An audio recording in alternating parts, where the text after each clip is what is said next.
Hey guys, welcome back to another episode of Golf with Jen. So in today's video, previously on my community page and on Instagram as well, I posted a questionnaire for you guys to ask me questions about, basically ask my coach and I questions, and you guys gave me a few questions. So this is going to be the video answering those questions. It's going to be a video about where my game is at and where we want to go and our plans, our goals, etc., things like that. So my coach, his name is Marian Mustak. Uh, I'm sorry if I didn't pronounce that well. I just call him MJ. He's German, and he has a really cool Instagram page with lots of good content there. If you guys like following golf content on Instagram, his one is very insightful. He spends a lot of time doing his videos, so go give him a follow. And let's head on and get started with the video.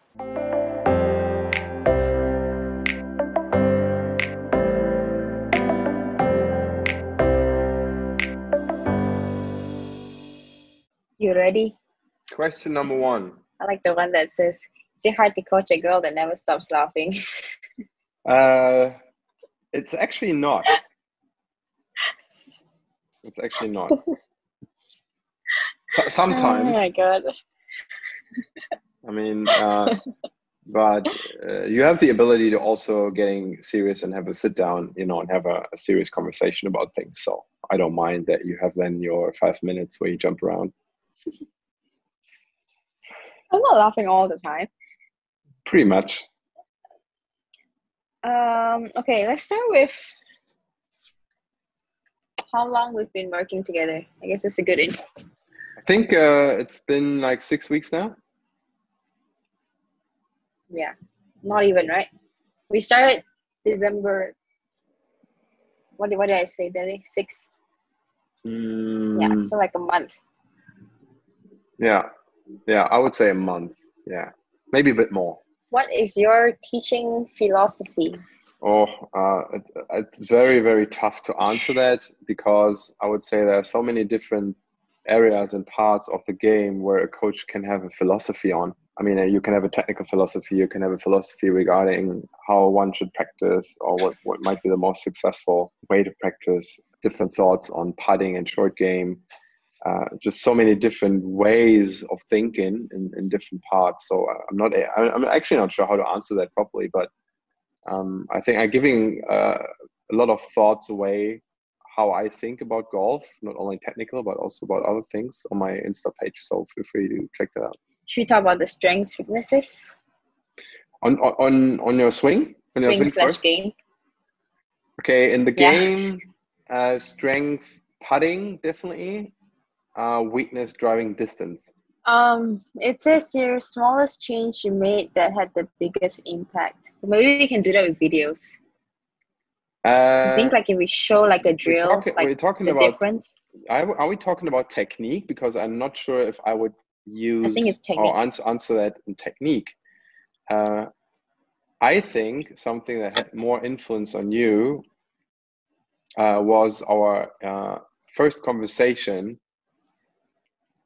where we figured out that if you want to be a professional, you have to make a plan and you have to create a team around you, right?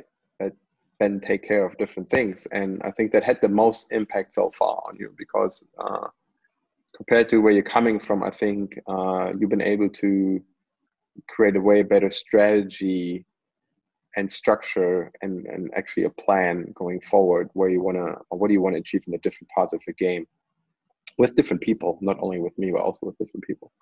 And I think that had the most impact on your overall development so far. I think pulling the right foot back had the most impact on your swing so far. That was the smallest change that then created some incremental responses up the chain in your stroke. Make sense? You can answer the question. How long does it take to learn something? The person said they've been doing something for like 2 months and they still haven't seen anything. So I know the answer, but haven't seen anything on the range or on course? I think on the range. I think both. Okay, if you haven't seen something on the range, then you really have to question, number one, if you're working on the right things in the right order, or if you're absolutely not applying necessary learning principles to get things going. That's number one. To transfer that to the course, because let me go ahead on that. or making changes visible is actually, or pretty fast, is actually quite easy. That's not the problem, and it's basically the first step you need to do is right, get yourself familiar with a new pattern on the range first, and then the transfer to the course can take a month, sometimes years. Before we talk about videos, should we talk about something in relation to what you talked about with our plan? Because a lot of people obviously saw the club head speed thing and they kind of want to know how I've been increasing club head speed. Yeah, so actually it wasn't the rocket science for you, right? So far. I think the biggest impact on you getting up to 97, I think was the record so far, right? From 91 within 1 month, was the fact that we just make you think fast. So if you want to swing fast, you have to think fast. And I think that creating that mindset, or like, you know, experiencing these limits, by really give a damn about where the ball goes. Fortunately, you still hit it pretty straight when you actually hit it straight when you go all in. But just a lot of people not doing that because they are afraid of losing functionality or structure or control. But you have to. That's number one.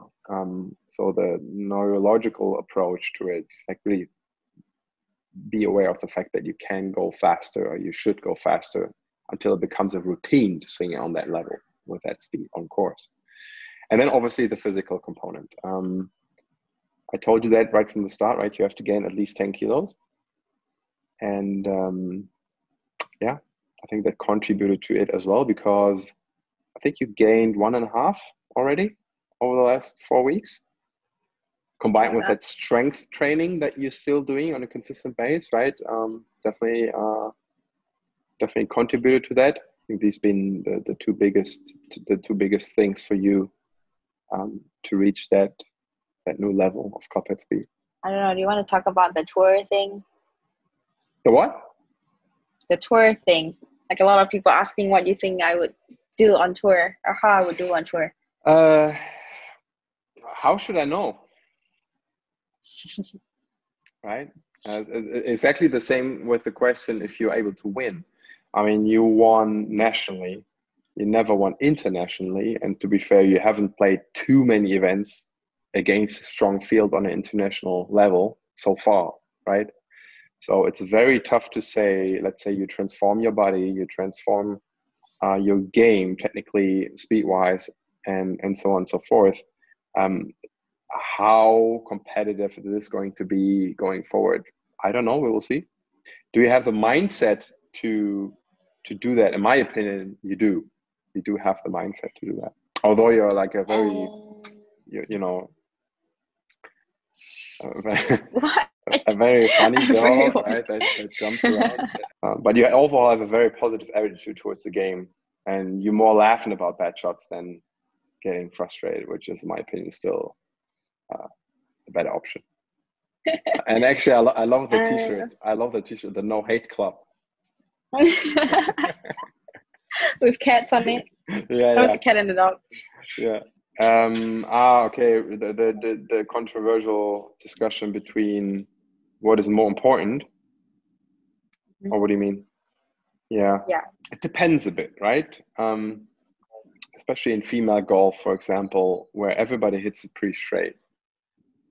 Speed itself can be definitely an advantage, and nevertheless, you know, taking into account the development on all tours, male and female, it's just the way to go, right? This is where golf is developing in that direction, in people getting more athletic, getting stronger, hitting it faster, hitting it further. If you want to be competitive out of the tee box, you have to have a certain amount of ball speed. It's just the way it is, right? If especially, as I said, on an LPGA tour, if someone's cruising around 102, 103 and you're hitting 91, it doesn't matter how straight you hit it, right? Because they're hitting it straight as well. They're hitting it 30, 40 yards past you.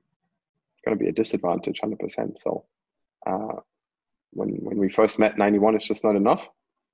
And this is why we prioritized speed as one of the main goals for you. I thought of something that people are going to say. So you can think about it. But I feel like if I post this, people are going to say, what about the Koreans who don't hit it very far? So I would answer that this way. First of all, they have a decent amount of club head speed, right? They might be not the fastest, but they have a certain level of club head speed. Number two, just like pounding it out of the tee box is not going to make you a world-class golfer. I mean, it's obviously also clear, right? But we had to figure out what is necessary to get you more competitive. And since your putting is very good, your short game is great, right? We have to figure out what is necessary, what we do have to do, what part of your game we have to push a bit more in order to get you more competitive. In the end of the day, every pro has to decide what are the strengths and weaknesses of her or his game. I mean, Steve Stricker is never going to be a long drive guy or a guy that hits it very far. He has to gain strokes on the field in other parts of his game. Only driving it long, obviously, I mean, that's pretty clear, obviously, right? It's not going to get you anywhere. Okay, do you want to talk about swing? About your swing? Yeah. Not my swing. Okay, Jen? Yes, I'm looking. Okay, so this swing is, on the left, is around 5 weeks old, right, Jen? Mm-hmm. That was the swing that you brought in the first time we met. This swing is the latest from the 7th of January, already 5 works in. So what we consider problematic is that you tend to push cut the ball and you tend to hook the ball. And reason for that is that the X factor stretch is too high. So the separation between upper and lower body, or the increase in separation between upper and lower body in that phase is too heavy, too extreme, which would then lead to an arm system that is trailing too far behind you, getting stuck, influencing the radius negatively, basically the distance from the left shoulder to the club head, ending up in a very narrow downswing arc situation that then forces you to be very quick with the hands here down at the bottom. And what we're trying to do is decreasing the amount of loading at the top, creating more width, and then calming down the lower body rotation in order to create a better momentum transfer from upper to lower body, and also to organize the arm structure better. And this is why we're using the smart ball here mainly. And we started with the right foot back in order to close the hip line in relation to the target, to just make it harder for you to open it up so fast, so quickly. And in this particular case here, as I mentioned before, you already worked on the swing 4 to 5 weeks, so we progressively started to get the foot in its original position. And I'm just going to let this swing run position by position. In comparison, let's start from down the line. So left is before, right after. So less loading at the top. And also when you can see in this phase here, in that transitional phase, how that changed compared to this one. See way calmer separation.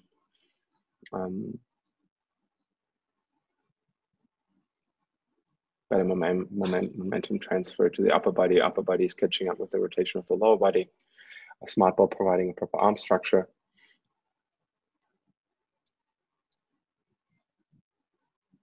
And all in all, giving you a straighter path and more club face control.